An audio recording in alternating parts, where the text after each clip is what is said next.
எப்பவுமே நினச்சிட்டே இருப்பேன். நேற்று திங்பி சந்தோஷத்து கூட நான் சொன்னேன், எனக்கு அருண் வந்து ஒரு பெரிய எமோஷனல். அதை எப்படி வெளிக்காட்டுறதுன்னு தெரியல. எந்த மாதிரி இடத்துல, எந்த மாதிரி மேடைகளில், எந்த மாதிரி நடக்குன்னு தெரியல. நிச்சயமாக இன்றைக்கி அவர் ப்ரொடியூசராக இருக்கேன், நான் டைரக்டராக இருக்கேன். நிச்சயமாக நானும் அருணும் வந்து படம் பண்ணாமல் அது சாத்தியம் அடையா.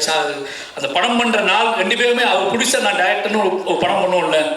அதனால் அருணுக்கு வந்து எப்போ ஃபோன் பண்ணாலும் எனக்கு பயங்கர கூச்சமாகவே இருக்கும். என்னடா கமிட்மெண்ட் பண்ணி வச்சிட்டோமே, அருண் கால் பண்ணுறாப்லையே, அருண் ப்ரொடியூசர் ஆகிட்டாப்லையே அப்படின்னு சொல்லி நிறைய நாள் வருத்தப்பட்டிருக்கேன். நம்ம ஏட்டிக்கு இப்படி பதில் சொல்கிறோம், அருண் அவங்க கூட கமிட்மெண்ட் இருக்குது, இவங்க கூட கமிட்மெண்ட் இருக்குன்னு சொல்கிறோம். நிச்சயமாக அருண் கூட ஒரு கமிட்மெண்ட் எப்போவுமே நிரந்தரமான ஒரு கமிட்மெண்ட் இருக்குது. எவ்வளோ சிக்கல்கள் இருந்தாலும் அருண் கூட படம் பண்ணிட்டு தான் சினிமா விட்டு போகணும் அப்படிங்கிறத ரொம்ப தெளிவாக இருக்கேன். அருண் நிச்சயமாக அதில் எந்த மாற்றுக்கருத்தும் கிடையாது. நீ எப்படியாவது படம் அவங்க கூட பண்ணியே ஆகணும். 2 பேரும் சேர்ந்து, ராம் சார், நீங்கள், நானும் 3 பேர் நின்று அந்த படம் ஒரு பெரிய வெற்றி அடைய படமாக நிச்சயமாக உங்கள் லைஃப்பில் நீங்கள் சந்தோஷப்படுங்க. நம்ம நட்பை கொண்டாடக்கூடிய ஒரு நாளாக அந்த நாள் இருக்குன்னு நினைக்கிறேன். எனக்கு என்ன சொல்லணும்னு தெரியல, ரொம்ப எமோஷனலாக இருக்குது. ஏன்னா உங்கள் அம்மா அப்பா தெரியும், எனக்கு உங்கள் வீடு தெரியும். நிஜமாகவே எங்களுக்கு கிடைக்கக்கூடிய மேடைகள் எல்லாமே நல்லா பார்த்தீங்கன்னா, நாங்கள் போகிற மேடைகள் எல்லாமே ஏதோ வகையில் எமோஷனலான மேடையாக இருக்கும். நிறைய பேர் என்கிட்ட கேட்பாங்க, என் ஒய்ஃப்லாம் கேட்பாங்க, என்ன எப்போ முதல்ல எமோஷனலாக பேசிடுறேன்னு. கீழே ஒன்றா விளையாண்டு தெருவில் சண்டை போட்டு நடக்குமா நடக்காது, இந்த கனவெல்லாம் நிஜமாக ஒரு பாட்டு ஓடிச்சில்ல, அந்த பாட்டு மாதிரி நிறைய கனவு கண்டு அங்கே நின்று இங்கே நின்று நிறைய ஆடியோ லான்ச்சை பார்த்து பேசி நமக்கு நடக்குமா ஆகணும் அப்படின்னா கனவோடு நெளிஞ்சு அலைஞ்ச ஆட்கள். நான் ஏறுற மேடை பாதி மேடை அப்படி கனவோடு நம்ம கூட இருந்து ரொம்ப வாழ்க்கையில் ஜெயிப்போமா தோப்போமான்னு யோசிச்சுக்கிட்டு இந்த மனுஷனே ஜெயிச்சிருக்காங்க இப்போ. அதனால எல்லா மேடைகளுமே ரொம்ப எமோஷனல் மேடை ஆகிடுது. இன்றைக்கி பாருங்க, இன்றைக்கி ராம் சார் படத்தோட ஆடியோ லான்ச் நடக்குது, அருண் படத்தோட ஆடியோ லான்ச் நடக்குது. 2 படம் ஒரே டேட்டில் ரிலீஸ் ஆகுது. நான் அவன்கிட்ட கேட்டேன் அருண் என்ன ஒன்றும் ஒரே டேட்டில் ரிலீஸ் ஆகுது அப்படின்னு. அது உண்மையாகவே இந்த மாதிரி நாட்கள்லாம் நாங்கள் இயங்கியிருக்கோம். நிச்சயமாக அருண் மேலே பொறாமையும் பெருமையும் இருக்குது. என்ன பெருமை அப்படின்னா, இந்த மாதிரி ஒரு படத்தை எடுத்துட்டு தைரியமாக கெத்து அவர் வந்து என்னன்னா இன்னும் வந்து அவர் நினச்சா எந்த மாதிரி இப்போ இங்கே பேசின 10 டைரக்டரும் ஃப்ரெண்ட்ஸ் தான், எல்லாருமே ஃப்ரெண்ட்ஸ். சினிமாவில் ஃப்ரெண்ட் இல்லாத ஆளே கிடையாது, எல்லாத்தையும் ஃப்ரெண்டு. ஜெயிக்கணும், பணம் சம்பாதிக்கணும் மட்டுமே நோக்கமாக வச்சு எப்படியாவது படங்கள் பண்ண முடியும். ஆனால் குவாலிட்டி, என்னோட படம் அருணோட படம் இது, அருண் சாந்தி டாக்கீஸோட படம் இது அப்படின்னு சொல்கிற மாதிரி படங்களை பண்ணணும்னு சொல்லிட்டு அவ்வளோ ஆசைப்படக்கூடியது அருண் தான் அதோட பெரிய விஷயம். அப்போ இன்னும் முக்கியமான விஷயம் என்ன அப்படின்னா, எல்லாருமே அருணை வந்து சொல்கிற விஷயம் தெரியுமா, அவள் செலவு பண்ணுறான், பயங்கரமாக சினிமாவை நேசிப்பான், சினிமா பேஷன், சினிமாவுக்காக என்ன வேணால் பண்ணுவான், சினிமாவுக்கு அது ஒன்று போதும். ஏன்னா ராம் சாரே சொல்லுவார், என்னடா அவன் இவ்வளோ பண்ணுறான் சினிமாவுக்காக அப்படின்னு சொல்லி. அதுவும் நிச்சயமாக உங்கள் மனசுக்கு சொல்கிறேன், உங்களோட இதுக்காகவே சொல்கிறேன், நிச்சயமாக நீங்கள் ஜெயிச்சுட்டே இருக்கணும். இந்த திருப்பிகை படத்தை பற்றி சொல்லணும் அப்படின்னா, அன்றைக்கி நைட்டு என் ஒய்ஃபே என்னோட படம் பார்த்தாங்க.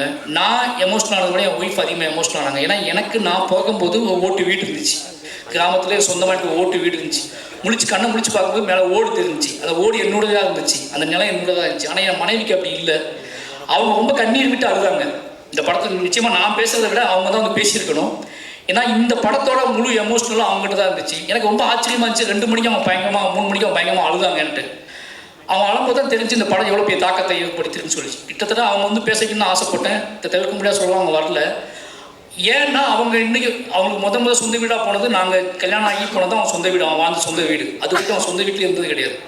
நாங்கள் காதலிச்சுட்டு இருக்கும்போது, நான் ஏன் ரொம்ப நேரம் பேச வச்சு சொல்லிடுறேன் முதல்ல, நான் அவனுக்காக பேசுனதுக்காக பேசுகிறேன். நாங்கள் காதலிச்சுட்டு இருக்கும்போது அவங்க ஒரு 4-5 வீடு மாறிக்கிட்டே இருப்பாங்க. நான் தான் திங்ஸ்லாம் தூக்கிட்டு போயிட்டே இருப்பேன். அவங்க ரொம்ப டிஸ்டர்படாக இருக்கும். லவ் பண்ண பையன் வீட்டுக்கு வந்திருக்கான், அவனுக்கு நம்ம வேலை கொடுத்துட்டே இருக்குமே, இந்த வீட்டை காலி பண்ண சொல்லிட்டாங்க, நீ வரதுனால வீட்டை காலி பண்ண சொல்லிட்டாங்க, ஒரு பையன் வந்துக்கிட்டே இருக்கான், வீட்டை காலி பண்ணி சொல்லிட்டாங்க அப்படின்னு சொல்லி திருப்பி நாங்கள் வீடு தேடி அடைவோம். அந்த வீட்டுக்கு நான் தான் திங்ஸ் தூக்கிட்டு போவேன்.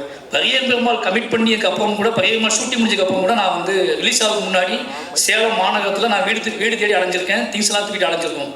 அவங்க கூடயே நான் வீடு தேடி கிட்டத்தட்ட 6-7 வீடு மாறிக்கிட்டே இருக்கணும் அப்படி பரியேறும் பெருமாள் ரிலீஸ் ஆகிற வரைக்கும். அதுக்கப்புறம் சென்னை வந்து நான் டைரக்ட் ஆனதுக்கப்புறம் வீடு தேடி அடைஞ்சிட்டே இருக்கணும். அப்போ தான் எனக்கு புரிஞ்சிச்சு, அவங்க ரொம்ப எமோஷனல் ஆவாங்க. எவ்வளோ சொந்த வீடு வாங்க சொல்லிட்டே இருப்பாங்க. எனக்கு சொந்த வீடை பற்றி கவலையே இருந்தது கிடையாது. ஏன்னா நான் ராம் சார் கூட இருந்தவன். எனக்கு எல்லாமே ஒரே மாதிரி ஃபீல் ஆகும்.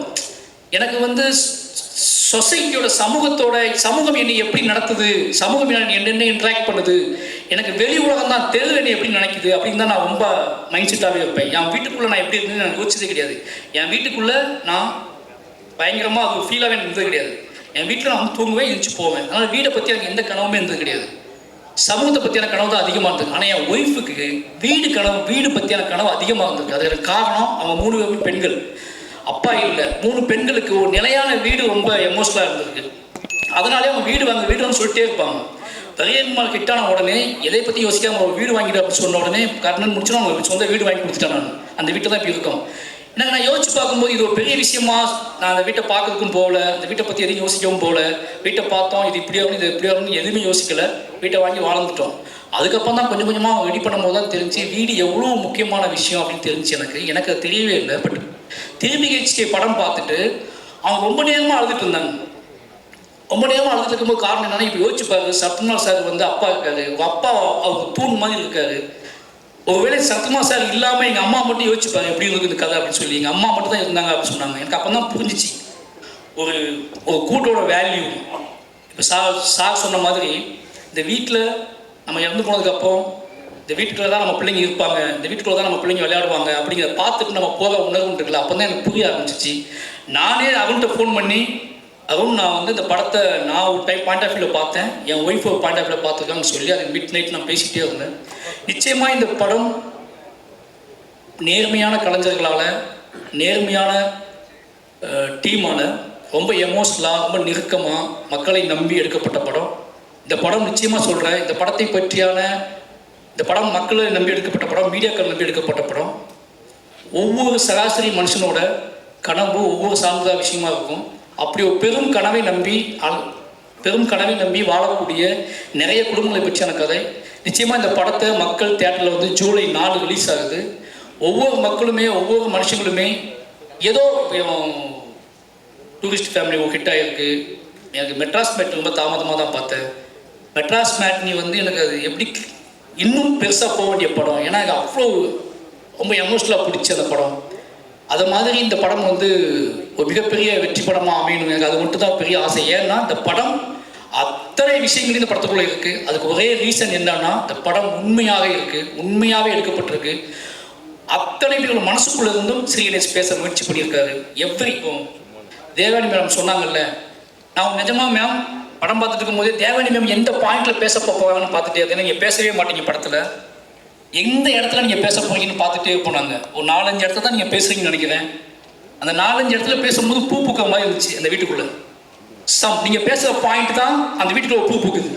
நீங்கள் ஒவ்வொரு டைம் பார்த்தீங்கன்னா நீங்கள் எப்போ பேசுகிறீங்களோ அந்த இடத்துல தான் அந்த பாட்டோட மியூசிக்கே மாறுது. அந்த நீங்கள் பேசுனோடனே மியூசிக் மாறிடுது. நான் பார்த்த விஷயம்ல நீங்கள் பேசுகிற தொழில அந்த இடம் மாறிடுது. ஒரு சித்தார்த் சாரோட ஆக்டிங், நான் சொன்னேன் சித்தார்த் சாரை வந்து இந்த படம் கதை தெரியும் போது நான் சொன்னேன், சித்தார்த் சாரை வந்து ஜீனியஸ் இல்லை, அவருக்கு இங்கிலீஷ் தெரியல, அவரை வந்து இதெல்லாம் ஒத்துக்குவாங்களா, ஒரு மிடில் கிளாஸ் பையனாக ஒத்துக்குவாங்களான்னு கேட்டேன். சார் நம்ப வச்சுருக்கீங்க. நீங்கள் ஒரு இன்டர்வியூல போய் உட்காந்து யோசிச்சுட்டு இருக்கும்போது நான் பார்த்துட்டே இருந்தேன்.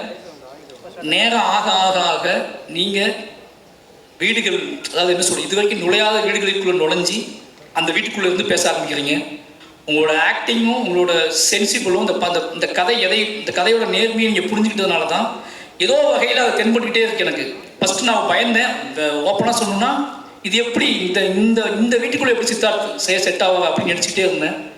ஆனால் அது நீங்கள் தெருவில் அலையும் போது, உட்காரும்போது, அப்பாவை பார்க்காம குனிஞ்சிக்கிட்டு நடந்து வரும்போது அப்போ தான் புரிய ஆரம்பிச்சு. ஏன்னா எனக்கு அப்படி கிடையாது லைஃபு.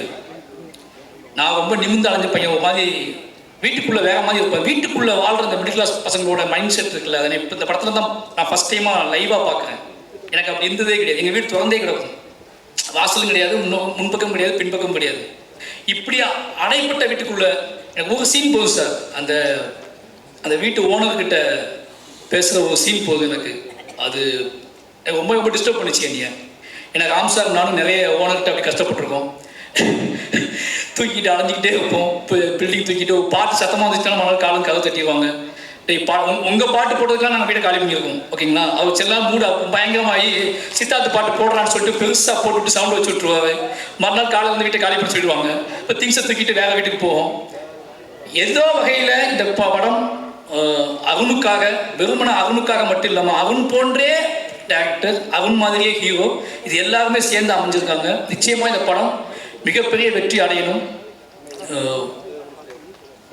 எப்படி குறிஞ்சி பூக்களை, அது நம்பி குட்டி குட்டியாக இந்த மாதிரி விஷயங்களை நம்பி மக்களை நம்பி ஒருத்தர் உழைச்சி இவ்வளோ நாள் உழைச்சி அதை கொண்டு வந்து கொடுக்குறது முழுக்க முழுக்க மக்களை நம்பி மட்டும்தான். வேலை பார்க்கும் போதே நிறைய பேர் சொல்லுவாங்க இது ஒர்க் அவுட் ஆகுமா ஆகாதா அப்படின்னு நிறைய பேர் பேசுவாங்க. ஆனால் அதையும் தாண்டி ஒரு கிரியேட் நினைக்கிறது மக்கள் இருக்காங்க, மக்கள் ஏதோ உனக்கு இயங்குறாங்க, அவங்களுக்கு நம்ம அதை கொடுப்போம், அவங்க சொல்லட்டும் நம்பி தான் எடுக்கிறாங்க. அப்படி எடுக்கப்பட்ட படம் திருப்பி கேச்சுக்கு நிச்சயமாக இந்த மக்கள் கொண்டாடுவாங்க நம்புகிறேன்.